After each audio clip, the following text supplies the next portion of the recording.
mean. And we are live. Now, this is getting more and more difficult to do because at the moment I am not actually hosting these. Chris is, so I can't see when these are about to go live.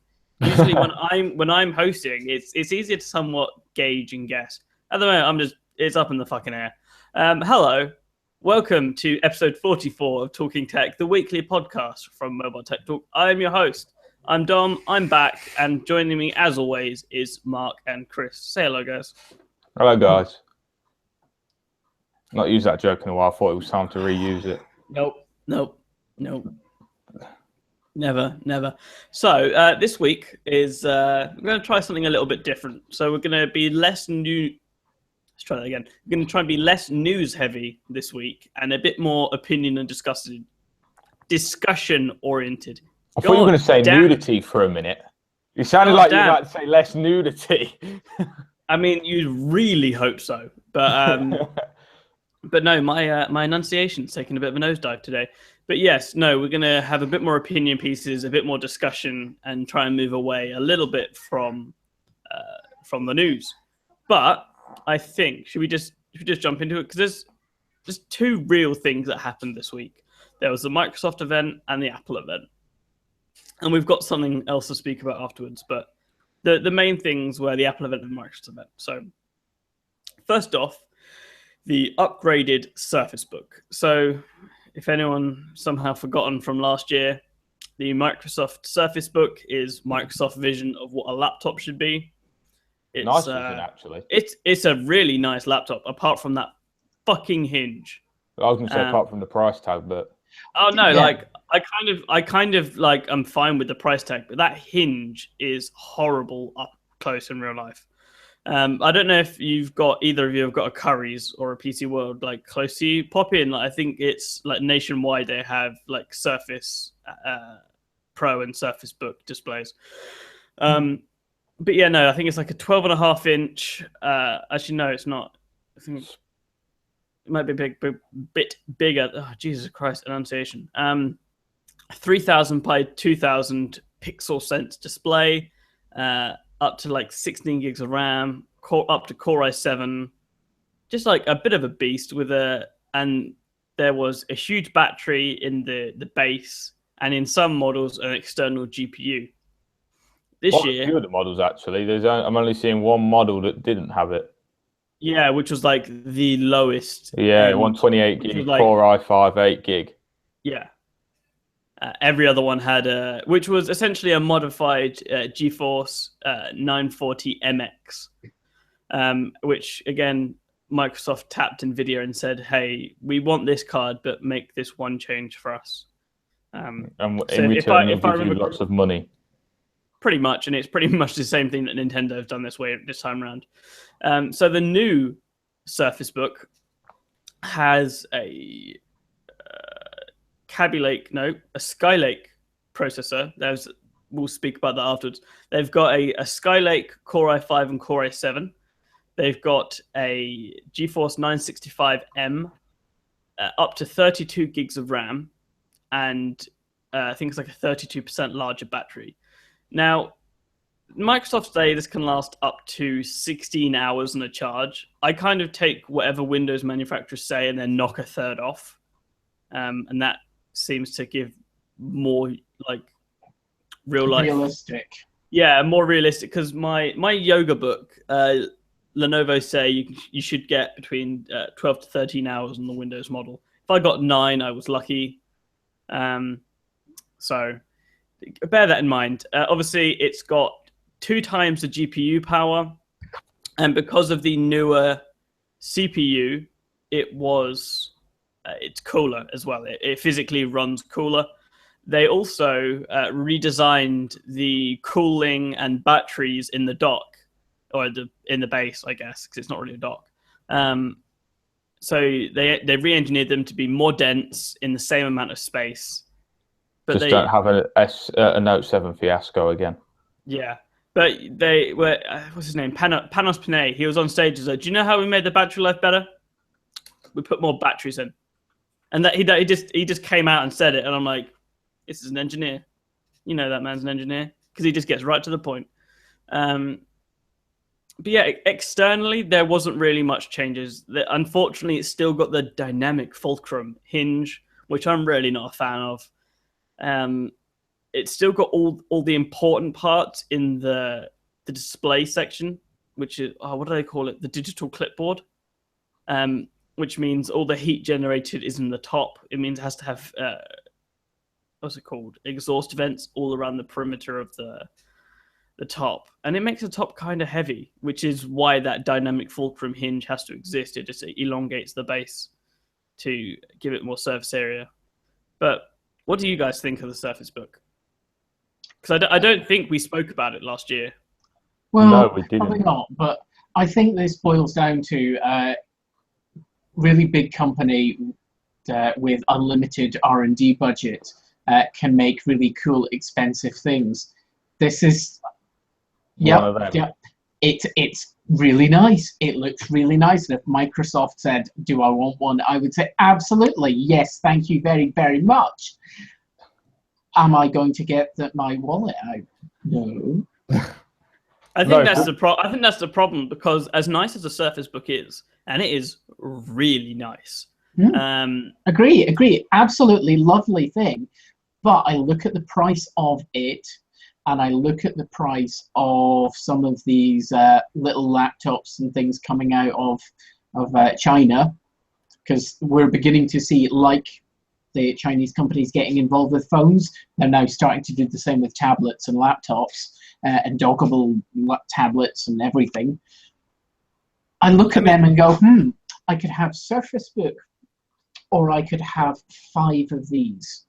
And it's not even like the smaller Chinese companies. If you look at companies like Razer, for example, the Blade Stealth for $1,000 is pretty much best in its class. Like the new Blade Stealth, using like Kaby Lake, 16 gigs of RAM, 512 gig SSD, is still like $1,000 cheaper than like the same spec MacBook Pro 13 or the medium spec Surface Book. It's like $1,000 cheaper, and that's not a small dinky Chinese company. That's Razer, who for some reason just bought THX. I don't know why. Or they bought a majority share in THX. I would presume because they want to do some audio things. I mean, I have. I assume they'd want to do audio things, but I have legitimately no idea. So as you said a minute ago, Mark, what's it called? Rich company has nearly unlimited budget to do whatever the hell they want to make cool shit. I think that more applies to this next thing we want to talk about here. I was going to say the MacBooks as well. Again, well, it's the same thing. You've got a company that, for all intents and purposes, it can spend whatever it wants and make fantastic, super high-end flagship products that turn out to be super great. Really shocking. You know, if a laptop is costing $2,000, it fucking better be amazing. I'd say about $1,000. You're into a really powerful desktop at that point. Are you though? You're at a semi-powerful. Like you can get like a decent GPU, and you can probably get the highest end Intel consumer CPU, and a mid-range, maybe upper mid-range GPU. Yeah, I just don't wouldn't think say consumers... like it's destroyingly powerful. No, but it's going to wipe the floor 9 times out of 10. And let's face it, this is one, it comes down to a gaming preference. If you're at the preference gaming, you can just as easily buy a desktop and something like the HP Stream, because it just released a 14-inch version, which was like 4 gigs. I think you're falling into the trap of you're thinking as a consumer. Yes, more than likely. Consumers, I don't see buying this laptop or any $2,000 laptop. No, the only time I ever see people thinking this much about a laptop purchase is when they go to uni. Even then, I think a lot of them just end up with MacBooks. This is probably a MacBook Air. this is, I think, you're a senior something in a company, and the company allocates a budget for you to buy a laptop, and you go, I want the fancy one.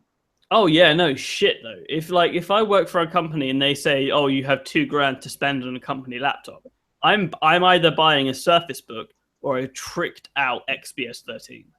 Like straight up, I don't even give. Oh yeah, I mean, if you are a senior or something in Microsoft, this is the laptop you're getting, and you're going to love it, and it's going to be amazing, and all your friends will go, ooh, that's so fancy.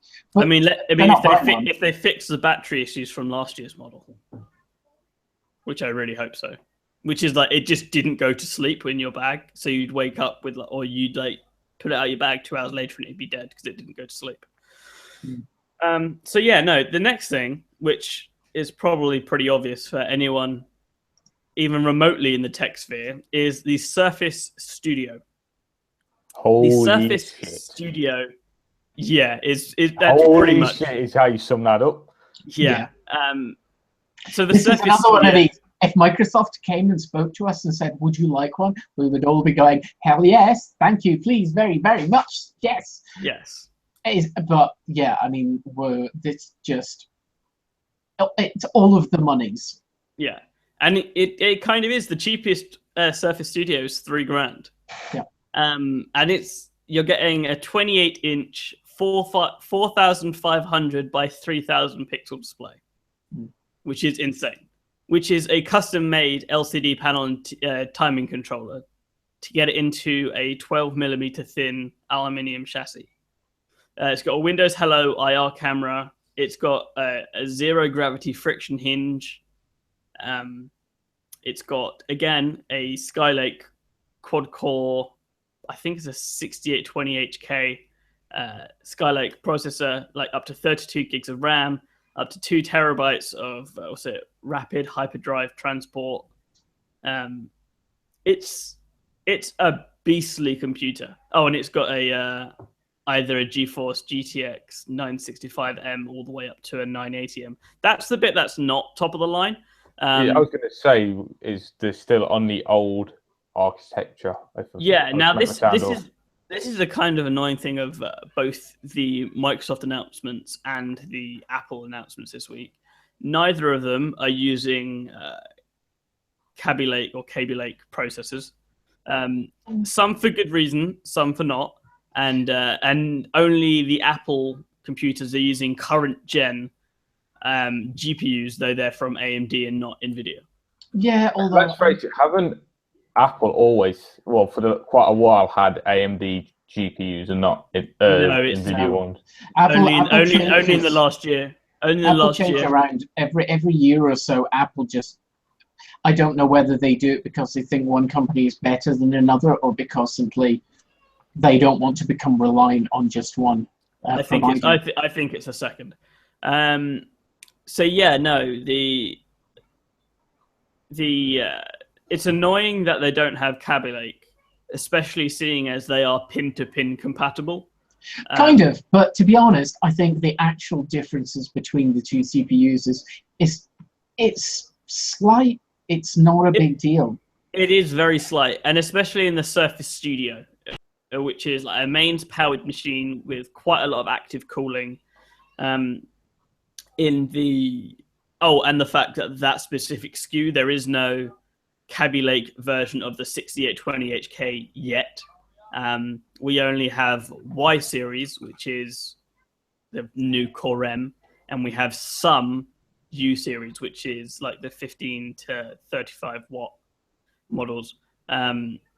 So it's kind of annoying that the MacBooks don't have Kaby Lake, but my guess is that Intel just couldn't get the chips Apple wanted in the quantity they'd need. But that's a guess. But going back to the Surface Studio, this thing is pretty. It's just like a big ass chunk of aluminium with like 2 chrome handles on this display. It's an all-in-one for people that don't know. Again, 10-point multi-touch. This display is tuned for DCI-P3, which is the digital cinema something progressive 3. It's essentially the standard that films are color graded against. You can also switch back to sRGB, which is what most displays now can somewhat render. So if you're building something in DCI-P3, you can switch back to sRGB to see what it'd look like when your customers get to see it. And it's just cool. It's expensive. It's very expensive. How could I forget the Surface Dial? I was just about to say that. This is a cool little thing. This is like a little Bluetooth, like it looks like a huge volume knob that sits on your desk that you can twizzle left or right to turn the volume up and down. And then you can just lay it on the screen, and then it uses, I assume, some form of NFC or RFID to know where it is on the screen, and then bring up a context-sensitive menu. So if you're in like Photoshop, you can put it on the screen and you can change the brush size, or you can click it in and change the color, like as you're like drawing. Like I have no use for this thing whatsoever, but I fucking want it. I'm just going to quickly point out, Dom, I think somebody might try and wind you up in about any minute now. More than likely, there's probably someone behind me. Yeah, there is. He's lurking around your window. No, that's my brother-in-law and my sister. But yeah, no, I really want. Again, I have no need for it. No, I don't even want it. I do. I look at it and I'm like, no. Just why the hell would I? But then again, like Mark said, if I was approached to say, "Do you want to try this?" Yeah, I'd be like, "Oh yeah." I mean, like, exactly. Yeah. It doesn't do anything that my current system does not do. It's just more powerful. And looks a lot prettier. Yeah, the pretty. That's really where this shines. You look at it and oh, good God, it looks so fantastic. I mean, if somebody gave me $3,000 and said, "Oh no, $3,000 for the $3,000 for the base model." Yeah. Which is like an i5, 8 gig of RAM, like 256 gig SSD, and a 965M. Yeah, I mean, basically, if somebody had gave me the money to buy any of them, I wouldn't. I mean, the machine, it looks fantastic, and you know, if I worked somewhere and this was the new computer I was given, I would be ooh, but. Own money, it's just so expensive. I mean, it's just so expensive. This is the machine I can see in a Silicon Valley startup. Oh yes, goes bust in 3 months. Who for whatever reason don't want to use Apple computers, and I could totally see them using Surface Studios and Surface Books, and Surface Pros, because they're all amazingly pretty devices, and they're powerful, they're pretty, but they have price tags to match. They're playing in the Apple price tag. I think these are playing well beyond. Oh no, they are, but I'm saying they're playing in the Apple price bracket, and even if they are miles ahead, like you're in that same thing where people go, or I could buy the MacBook. And people who are into buying MacBooks aren't necessarily always looking at the price to performance or. Oh no, they don't. They just want them because they. I think a lot of people that buy Apple things, especially you know, for say a reception desk, companies and the like, they're buying those to say, we can afford this, right? We can afford this. We can pay for it. And if this, I think, the Surface range are coming out and they are more expensive, and I think they are going to be marketed and pushed towards this is better than Apple. This is more expensive than Apple. If you're a company, you want this because, I mean, you know, every Burberry wearing chav has a you know, an Apple product, but these are proper serious. Do you have a hate for chavs or something, Mark? Yeah. Whenever it comes to an Apple product, Mark always brings up chavs. I mean, I do get you though. At say like the late noughties, having an Apple product was such a status symbol. You proved you had money, you had connections. That's what it said. But so exactly the same. Nowadays it's watered down. Like you said, pretty much everyone has an iPhone. Well, it's not just everyone. It's still a kind of chav status symbol. It is like you know, the chav. And I don't know why Burberry was picked, but that seemed to be the brand. I don't know either, because at one point Burberry was very exclusive, and I don't know what happened. I don't know. I think it was like one of the Spice Girls or something started, or some footballer's wife started wearing a lot of Burberry, and then it became like the chav must-have, and suddenly that's what all the chavs had. And let's be honest, that's random chavs that they all want iPhones. They all want an Apple product because they think it means something, and it did mean something, but now it doesn't. Or it did something, 10 years previous. Means less. It means less now than it once did. I still think it means something, just not the same as it once did. So yeah, like, I think the interesting thing for me is the zero gravity hinge. So you can go from all-in-one, and you just like touch the screen and like push it down, and it goes into like creative mode, and you get like the Surface Pen and the Surface Dial, and like the engineering that's gone into that. Phenomenal. Like, you go Microsoft, company with nearly unlimited R&D budget creates great thing. Like, who knew that could happen? Yeah, exactly. And I would be more impressed if they could make a version of this that costs under $1,000. I'm going to say about 1,200. Okay, if you can make a version of this at 1,200, and that should not be that difficult to do, really. No, it wouldn't. Sorry, I zoned out for a second. I think that one of the reasons that Surface products do tend to have a higher price tag than others is Microsoft has a very, very close relationship with Intel. A very close relationship with Intel. So in order to last year get the first like off the shelf Skylake parts, Microsoft wrote in specific optimizations in Windows for Skylake, and it went wrong. But like, it just shows like Microsoft and Intel have a very close relationship. But I do also think that is one of the reasons they are sticking to a higher price bracket, because you couldn't put a Core i3 in this thing and integrate. No, it wouldn't was. I know. I don't think that's where a lot of the cost. I mean, a lot of the cost is not in the components. No, it's not. But I do like Intel has ridiculous tray prices for their things. If Microsoft were to put, maybe they got rid of the 980M and they put, again, the Radeon Pro 460, which is the new chip inside the MacBook Pros. If they put that in there, that would save them a fair amount of money that would otherwise be going to NVIDIA. And maybe they could also put in what's it called?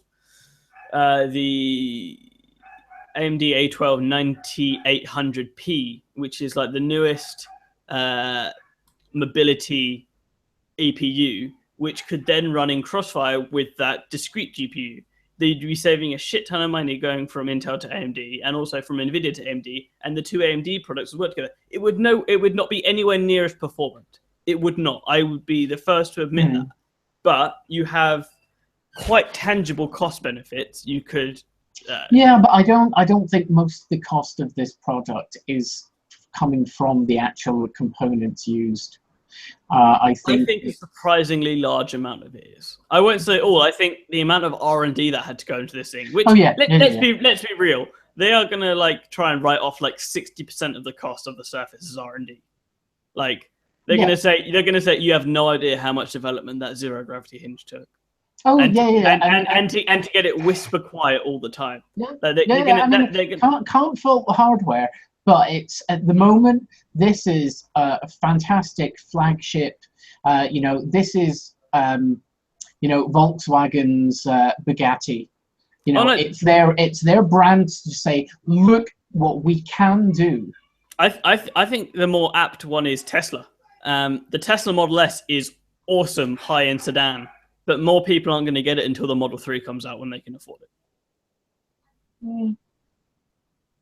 Well, no, fine. If we go back to like Audi, like the R8 is a great car, but most people are going to buy a Golf. Well, I wouldn't say even so much the honor rate to the VW group. It's the Lamborghini, it's the Bugatti, it's Ferrari to Fiat. This is our flagship. This is what we are capable of making. Aren't we amazing?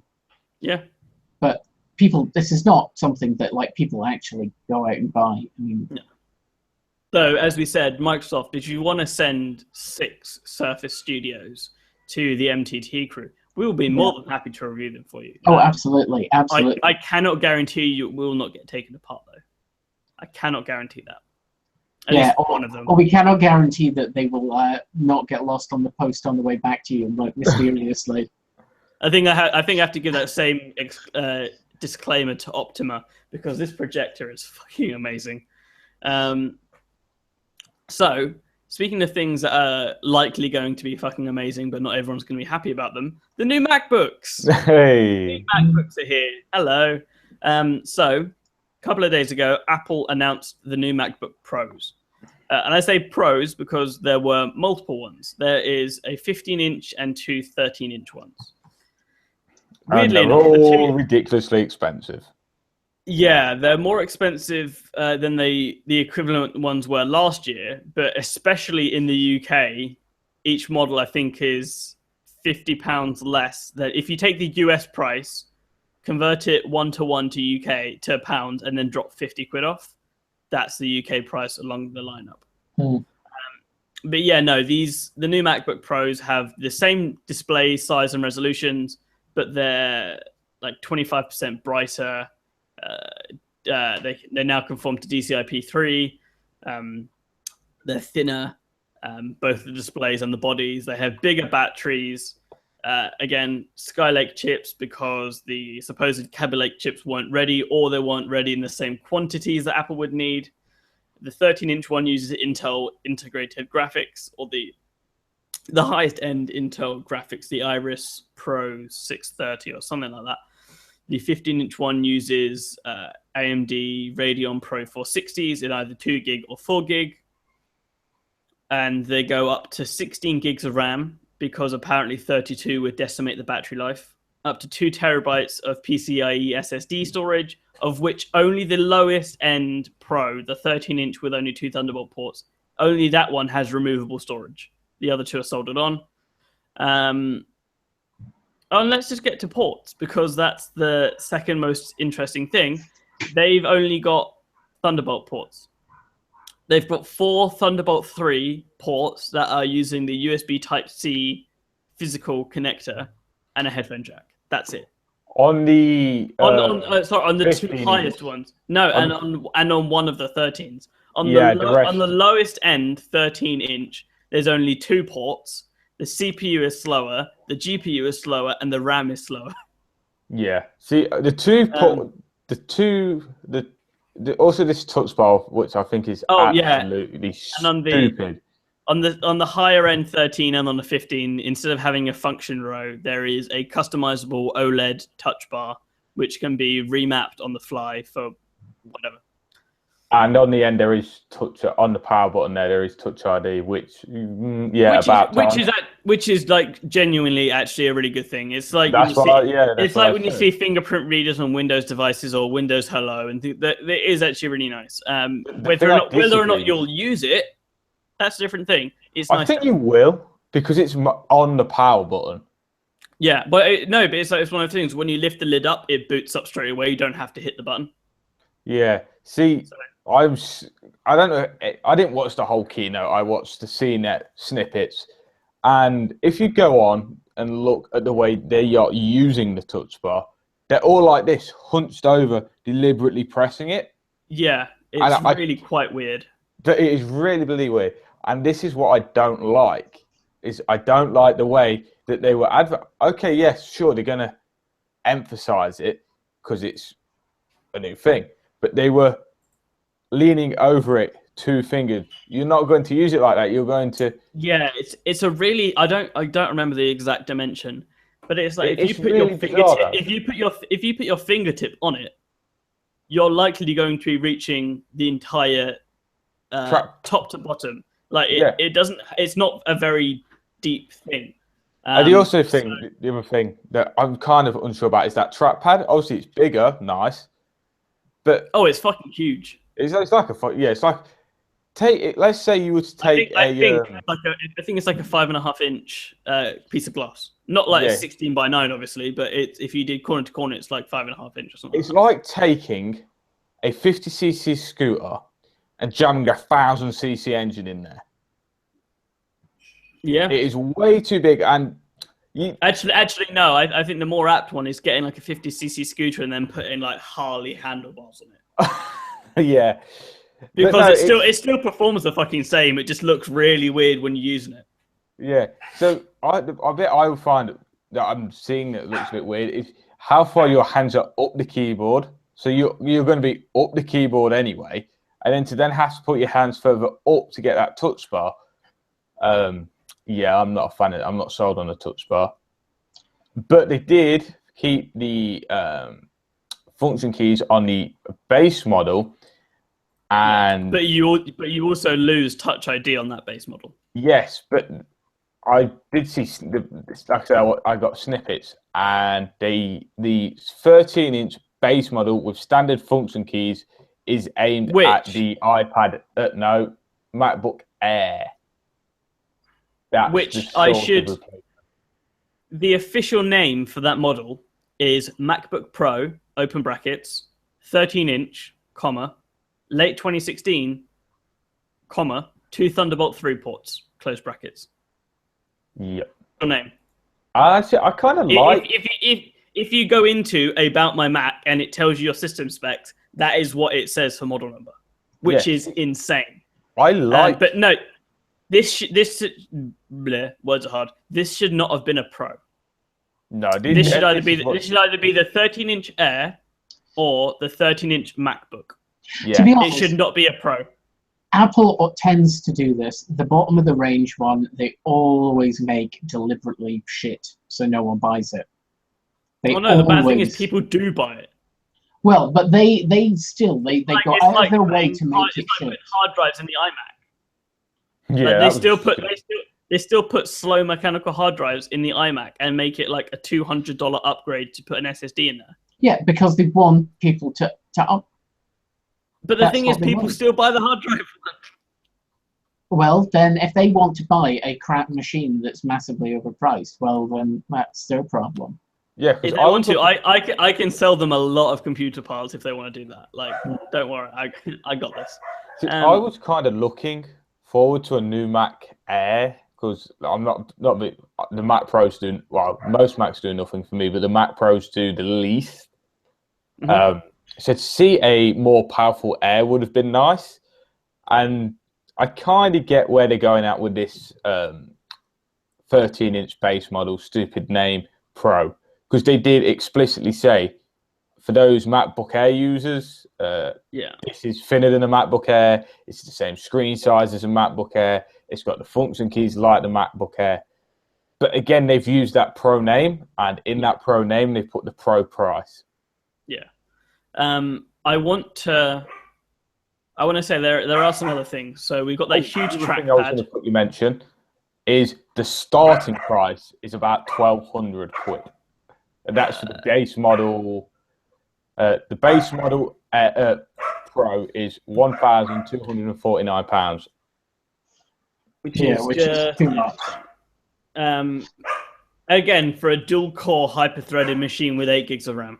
Yeah, no. The RAM, that is, I think, ridiculous. I was also intrigued by your statement that they said 32 gigs of RAM they couldn't do because it would drain the battery.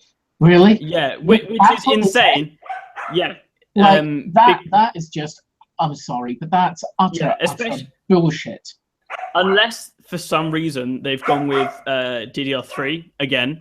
DDR4 is about twice as efficient. But still, even like there is no way that it would destroy the battery in the way they're saying. Exactly. That's no way whatsoever. They just don't want to. They want you to buy the more expensive one. But I think the fact that if 16 gig is the maximum, that is just ridiculous. Also, the amount of hard drive space on these, that is again ridiculous. The other thing, the other sort of pro thing that I find retarded is What professional user uses a fucking trackpad anyway? Use a real fucking mouse. I don't care how big the fucking trackpad is. How many YouTubers do you see as their everyday carry has the Logitech MX Master? Oh, by the way, guys, the base model 13-inch Pro with a 2 gigahertz Core i5, 8 gigs of RAM, and a 256 gig SSD. 1,449. That's just ridiculous. That's what I meant to say. I mean, ridiculous. The other physical thing I noticed in all of the photos. Now, I didn't bother to watch the presentation because I have because just you had better things to do. Yeah, like there was paint somewhere that needed watch drying. So, is it me or does that hinge look extremely tight? Because in all the images, the open book, it's vertical.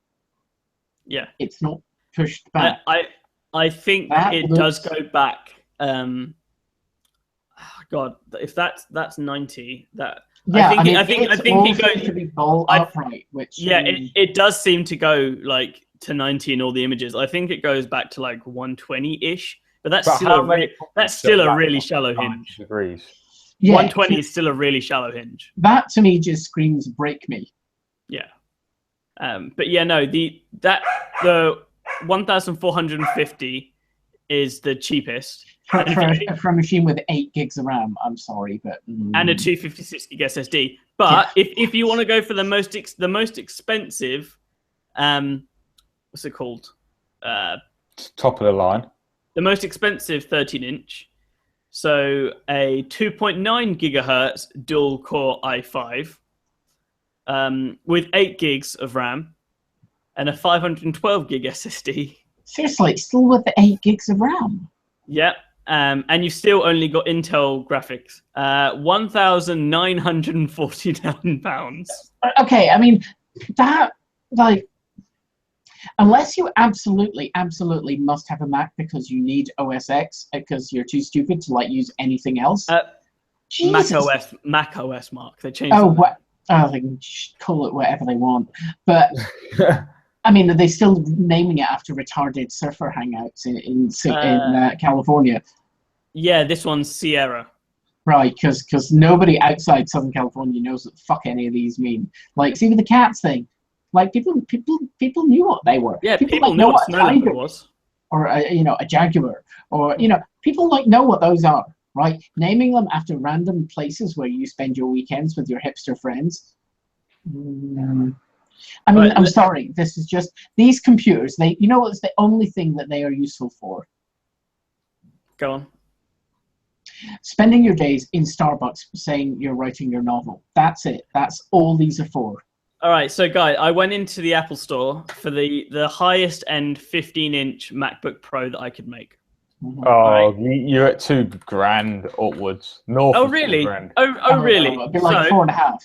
A 2.9 gigahertz quad core Core i7. Yeah. A 2 terabyte PCIe SSD. Oh gosh, right. They're going to be cut that. They're going to be charging 16 for that. 16 gigabyte 2133 megahertz RAM. Is this the 15-inch? Yeah, a Radeon Pro 460 with 4 gigs of RAM, and Final Cut Pro because I'm a professional, guys. I need to edit video. £4,278.99. Well, I penciled 4.5 in my head. If I take Final Cut out, I save 230 quid, but I'm still over 4. And how much are they charging extra for that SSD? The big one. £1,080. Right, and how much would that same SSD cost you to just go and buy on its own? Are we thinking maybe half that? The 960 Pro from Samsung comes in 2 terabyte, but I don't know if it's available for consumers yet. But even if it was at like, there was a 1 terabyte drive from Samsung. Yeah, no, just having a look here. Apple has a long history of charging you vast amounts for storage upgrades and RAM upgrades. And let us not forget here that this is the Apple-designed SSD. So Apple bought a SSD controller manufacturer a couple of years ago, and starting with the iPhone 6, they started manufacturing their own SSDs. The only thing they buy in is NAND flash from SanDisk, I think. So this is an Apple-designed controller, and it is soldered onto the motherboard. Yeah. So the 2 terabyte Samsung 960 Pro is $1,300. So about £1,000, but again, Apple can say we spent the R&D designing this and blah blah blah. But yeah, so nobody should buy that. No, but even the 1 terabyte SSD is 720. Yeah, it's still too much money. So yeah, like these things are ridiculously expensive. The small ones, like I said, I don't want to say that they're useless. No, because they just need to cost half of what they do. Yeah, pretty much. Like they're using premium materials, which aluminium's aluminium. Yeah, aluminium. You know that stuff we make tin cans out of. I mean, that's just like super premium. I mean, super premium, and then you've got and because that's why we all like recycle like drinks cans and stuff, because it's a premium material. It's highly valuable. That. But yeah, all the R&D and everything like that. I said, I don't really want to say much more because it's going to piss me off. But Mark, do you want to quickly speak about this last one before we go on to the discussion topics? Okay, well, this next one we had, it was just something that came out today. A group of MPs in the ongoing saga about mobile coverage. So, MPs, again, are calling for allowing roaming, essentially national roaming in the UK. So, if your phone somewhere doesn't get a signal on the network you're currently on, but it can see a signal somewhere from another network, they say it should be allowed to roam onto the other network. I'm sure everybody's encountered this whenever they go abroad. Your phone will just connect to whatever network, and it doesn't care. It treats them all equally, and that's fine. So if somebody, one of the great ironies of life is that you can be on whatever network in the UK, and your foreign friend who comes over visiting, you might get no signal, but they do. They're pretty much just saying, like, we know you've got the signal, just let them use it. Yeah. So say you're on, for example, on Vodafone, and you're somewhere where you don't get a signal for them, but you can see a signal from O2. You should be allowed to use O2's network.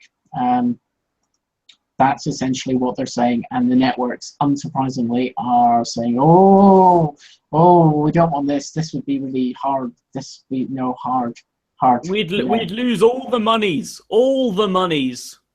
Yeah.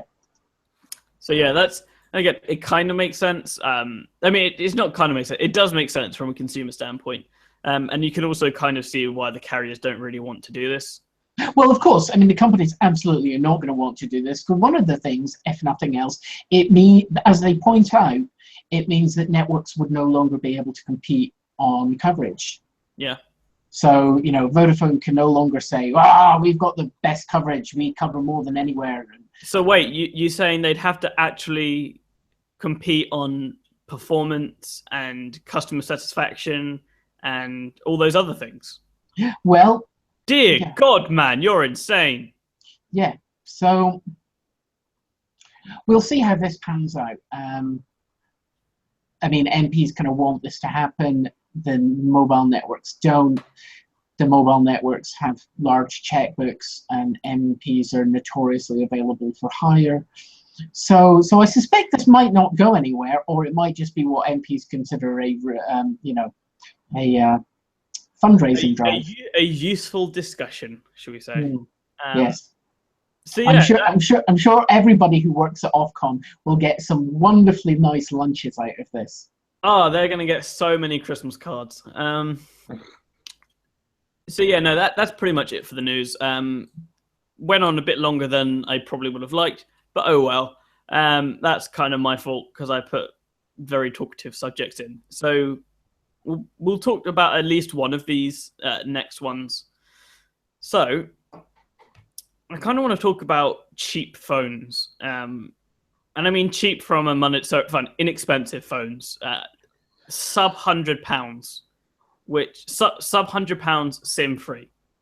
Do we think they're getting to a point now where the experience they give is good enough for the majority of people? SIM free, I wouldn't be too sure on because I've not used many SIM free under 100. I've only used the Vodafone branded stuff. I'll stop you there. The G4 Play is 99 MSRP. Oh, is it 99 at the minute? Oh, I thought it was 120 for some reason. The MSRP, so what Motorola are saying it should cost. Oh, right. Okay, yeah. So bring them out. Okay, I'll bring that in. Yes, in short. Yeah. The only flaw I have found is, Camera. and this kind of touches, yeah, camera's a major flaw.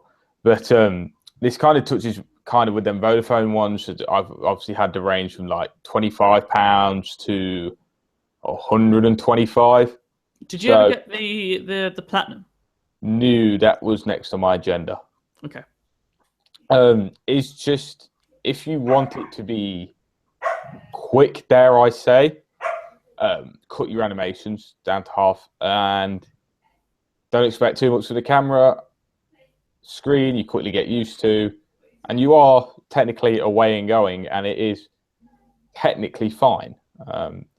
I resist the urge to tweak it in developer settings, and it took me about, well, I had this phone for nearly 2 weeks, so it took me about 1.5 weeks with the Moto before I did it.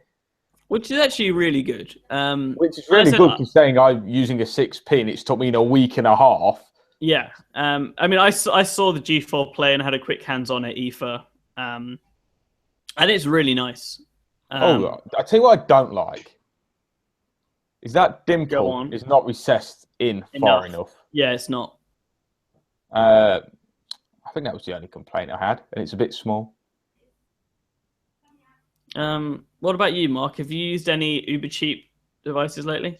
Well, nothing to think particularly lately, but yeah, I mean, certainly of some of the devices that I have played with, like the standout one, I think probably was the EE Rook, when it was being flogged for like 25 quid. I mean, it was, okay, I'm not going to say it was a perfectly, fine, great, everything phone, but it was usable. It was fine. And I think once you kind of reach up towards the £100, you start bringing in not just stuff that's freely available in the UK, but you start to open up all these random Chinese companies.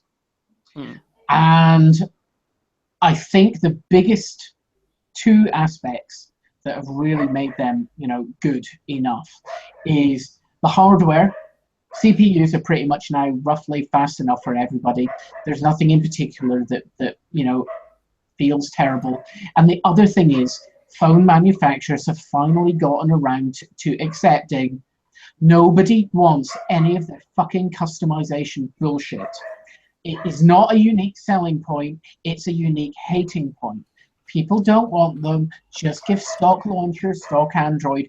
Don't dick around with it. And it's cheaper for you. It lets you update them easier, and it gives people a better and more consistent user interface.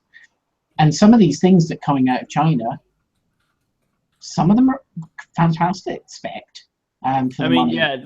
One of them specifically that I'm trying to get for review is the Elephone S7 and the Elephone R9.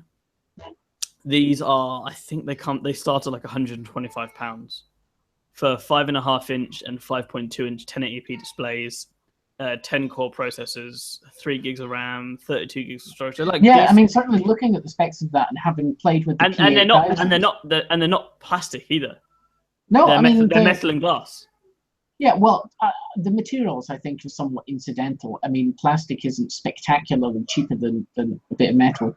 No, but it's they feel good. Almost the illusion of premiumness. Yeah, I think this is one of the things that all the Chinese hardware companies, they're beginning to nail things down better. They're beginning to get the little details right, and it makes all the difference. One of those little details, which I've started noticing on more and more review units since I got the P9 in, is the SIM tray. I mean, it feels weird now because I've got a skin on this, but if the SIM tray is embedded in the phone and you run your finger over it, if you can't feel the seam where that tray goes in and where it ends, that is a level of fit and finish I've not seen from many companies outside of Apple, Samsung, and Huawei. Like HTC, really got it. And again, it's something most people aren't going to notice, but it shows that they have the ability to and it's not deal breakers. No, I mean, it's not, but it's nice to have. Yeah, but I mean, still, all the random Chinese ones that have touched, I come away from all of them and thinking, gosh, you know, for the money, that's really good.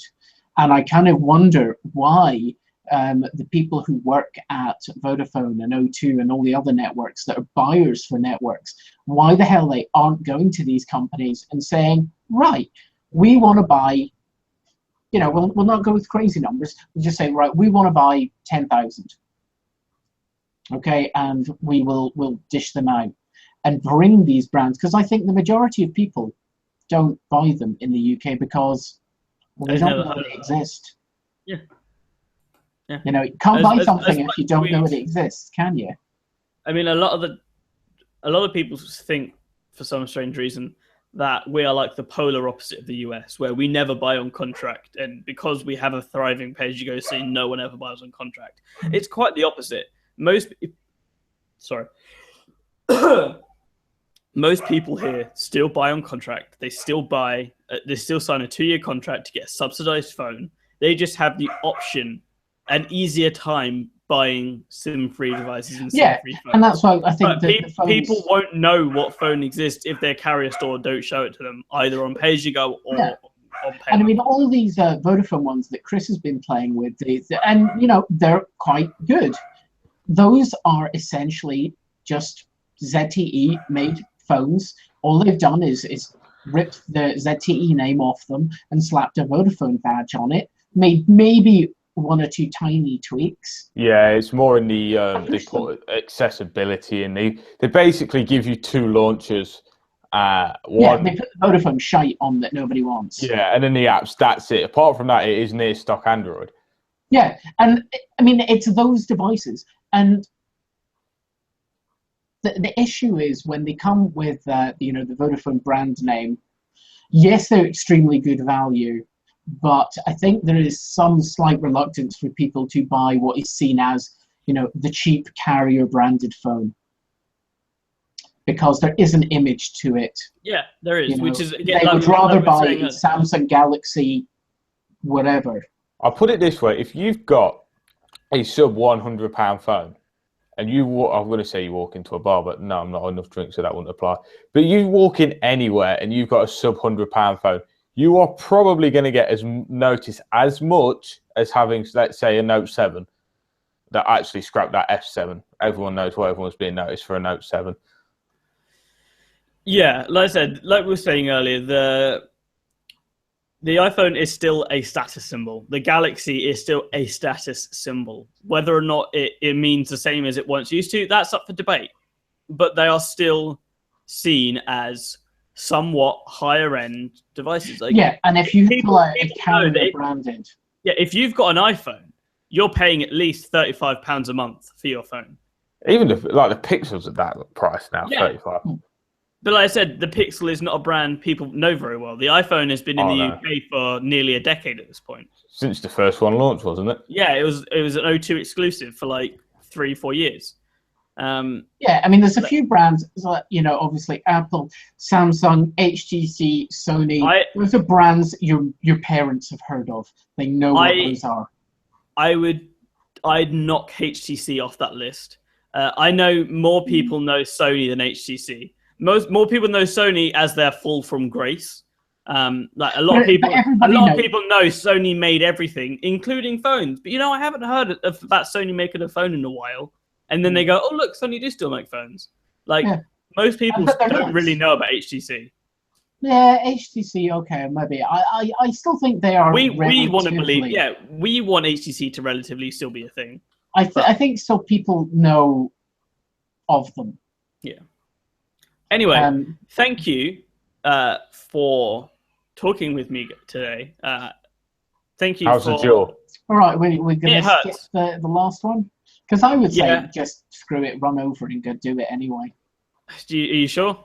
Well, I think so because to be honest, this is YouTube. If anyone's like going, "Oh, right, I've given you an hour, you can all fuck off now," they can just hit stop. Fair enough. I was gonna save this one for next week, but all right then. So the next discussion point is what mobile accessories do we think are going to take off next, and who do we think is going to be the leader? So it could be mobile VR, so with like the Gear VR. It could be smartwatch. It could be a smart ring. It could be a disposable tattoo with an NFC chip in it to unlock your phone. It could be a ferromagnetic tattoo that vibrates when you get a call. Like, I don't know. Which was actually a patent that Nokia had about 10 years ago. Could you imagine where some people would have that tattoo put? Oh, definitely. So yeah, what mobile accessories do you think are going to be the next thing to like kind of take off? Well, not VR. Who do we think is really? I'm not expecting it to take off. Okay, and who do you think is going to be the leader? I don't expect the LG and Friends, any of that lot, anything. So I mean, LG have already said the G6 won't have Friends. Yeah, that was just so whatever that was a couple of weeks ago. Yeah, I didn't see that. So whatever they put in that series, the only thing I'm going to guess would be the 360 cameras. Even then, they're technically a standalone device. They don't need a phone. No, but like most 360 cameras have Bluetooth and Wi-Fi. What's it called? Direct. Yeah, like Wi-Fi DHCP or whatever it is to essentially do like a live stream to the like a. If it's anything, it's going to have to be 360 cameras, and I think even then, the quality of them cameras have got somewhere to go first. Yeah, because that's the thing. It's like you see a 4K action cam now, and you're like, well, this looks like shit. And you're like, yeah, no shit, it looks like shit. It's stretched around this sphere, essentially. 4K looks great. The smaller and smaller you shrink it because it gets more dense. But when you're stretching it out to a sphere, it strangely looks quite weird. Yeah, good point. I like that one. God damn it, Mark. So they've got a 25% off site-wide sale due to Halloween. Just use promo code TRICK2016 at discount. Check out, I mean. Because Mark put this in the chat, Mark is going to have to speak this one out loud. So, Mark, can you please say what you think the next hot gadget is going to be? Well, I wasn't necessarily thinking this is going to be the next hot gadget, but I think we can probably all agree there is going to be a certain amount of hotness involved. Okay, now if I can find the correct tab. The one that I've Googled about is a product that I've been aware of. This one is, I think, pronounced Vibes. And I think that, yeah, I think that's how you say it. Says more than a vibrator. Essentially, you pair it with the Vibes app, and it describes itself as being the missing link that you've been looking for. Love erotic audio books? Vibes vibrates in sync with erotic audio. Love sexting with your partner? They can remotely control the Vibes too. So, yeah. Could this be the next thing? I think, well, maybe if, you get big name Sony coming in and making one of these things, you never know. I just realised I've clicked that link in Chrome. Shit. Haha! You're going to get so many targeted ads. Luckily, it wasn't on the Chrome account I normally use, so that's not a problem. It turned out it was his mum's account, so it's going to show up in a phone. I've had that to a different family member. Oh, dear God, I don't want to know. Yeah, although just when I was mentioning Sony, I think also one of the most interesting things that we've seen for a long while was the just released Sony Ear. That is what I was going to say. Oh, right. Yeah, because it is Alexa or an Amazon Echo that lives on your ear. Yeah, it's a Google Now powered voice assistant, like one of those Bluetooth earbuds from about a decade ago. They made it look a right wanker. Except it's paired to your phone, and you can say, "Okay, Google," and it will pick up, and then you can speak things to it, and you can just get on with your day. I don't think they're going to be massive. I do think they're going to sell very well, especially if they're integrated into fully wireless earbuds. I think if this really begins to take off, and it works, I can see this as being. This is Star Trek. This is you wandering around the Enterprise and you just go, computer, blah, blah, blah, and ask it things. I mean, this literally happened to me the other day. One, I do not have an Amazon Echo. And two, I do not have Wi-Fi connected light bulbs. I wish I did have Wi-Fi connected light bulbs. I woke up the other day and in my slumber muttered, Alexa, turn on the lights. And I was like, and then I opened my eyes and I'm like, there's not an Echo in this room, and I don't have Wi-Fi light bulbs. We know what you were doing. I don't know why I woke up asking Alexa to turn my lights on. We know what you were dreaming about, clearly. Apparently so. Well, it is my birthday tomorrow, so if anyone wants to buy me an Echo, or just some Wi-Fi bulbs. Yeah, fucking £20 a bulb. Anyone can buy me a light bulb. So where are you seeing them at £20 a bulb? Amazon. Shit, I need to get looking because I had that 3-watt IR one put in. Yeah. And it's really nice, but it's just like, oh fuck, I've got to find a remote. Lose your remote. I've had it. My problem is you can't really find any Wi-Fi connected bulbs that are dimmable and everything that use the E14 or small screw fitting, which is really annoying. They're all like large screw or bayonets. Well, I think the biggest issue with all of these light bulbs, I mean, like, I use remote control for controlling lights and stuff. But the problem with them all is they're all completely proprietary systems. Yeah. Whether you use like Philips Hue or the Wing bulbs or the GE Electric or LifeX, they're all different. Just needs to. There was a.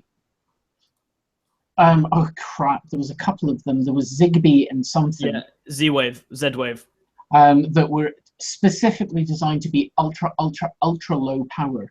Yeah. Then significantly below Bluetooth. Yeah, Zigbee and Z-Wave. Yeah, and they were all designed also to create mesh networks. Yeah. I mean, like, I would totally love for Amazon to come out with an Amazon Basics Wi-Fi LED bulb. Oh, come on, yeah, because it's only going to be 20 quid. Even if it's not like majorly cheaper, even if it's like down to £15 a bulb, it doesn't even have to be. It doesn't even have to be RGB. But it's just got to have Wi-Fi control. No, see, it's got to not be Wi-Fi. It's got to be something like Zigbee or some ultra low energy Bluetooth. It's got to be so that you can go to Amazon and you can buy anything, and you can go to Sony and you can buy anything, and you could go to Philips and buy anything. It's got to work together. I mean, if it was cheap enough and it only worked with Echo, I'm not sure I'd give much of a shit either. If I decked out my entire house, but I do see what you're saying. It's like the 50 million chat apps we all have now. Because like, oh look, we can make this better if we do it ourselves, and then we end up with like 50 gazillion things. So actually, none of these are really all that much better. Yeah, I mean, the reason everybody used MSN Messenger not was that it was like miraculously better than Yahoo or AOL. It's that's what everybody in the UK had. That's what everyone used. AIM was the shit. I loved AIM. I remember using AIM on my Sidekick. Yeah. Anyway, well, but it doesn't matter if the product's the best product. What matters is if that is the one that everybody uses. Yeah. And that's what I think all of these things need to take out. Because if you had your little Sony ear and it just lives in your head, and all of your lights are operated by it, everything, your curtains are operated by it. You can turn plug sockets on and off. that that essentially gets around the issue in Star Trek where they run around and they just speak to the computer. Well, there must be microphones all over the place, surely. But this, instead of you having to knock your house down and build 5,000 microphones into the thing, when you build it, you just, this little gadget lives in your ear. It speaks to everything for you. And I'm cool with ending that there, to be honest. Thank you, Chris and Mark, for joining me, as always. This has been episode 44 of Talking Tech, Surfaces, MacBooks, oh my. And we will include links to the Vibrees in the show notes for everyone. Oh, of course we will. Actually, that's something I wanted to talk about next week. Another thing I'm adding when I change this shit up. We're gonna do a product recommendation. We're each gonna have one product we recommend each week. Do we want to know why you're talking about under a certain budget. So what's the budget for next week then? £50. Easy. Oh, so 50 quid. There's no challenge. I've got a feeling Mark might be picking the same thing I am. Oh no. Dear God, I don't want to know. No. If his memory can stretch back to about 4 podcasts ago, highly doubtful. No offense, Mark. I'll put Minion. Mark will know what I'm on about. Oh yeah. Sorted. Yeah, I mean, I wouldn't necessarily recommend that for the money because. But if you have a small human that likes this things, you're sold. Yeah. Anyway, thank you for joining us for episode 44 of Talking Tech, Surfaces and MacBooks. Oh my. You can get me, I'm at mobile_dom on Twitter. Chris is at ChrisWallace959 and Mark is at Mark2410. The site is at MTT Feed. You can get us at www.mobiletechtalk.co.uk. Instagram is MobileTechTalk. Facebook is MobileTechTalk UK. YouTube and Google+, just search for MobileTechTalk because they won't give us a fancy URL yet. And last but not least, our Patreon, patreon.com/MobileTechTalk. If you give us some money, we can make better shit for you. Goodbye and thank you. And I've lost my mouse. Dear okay, God, just right now.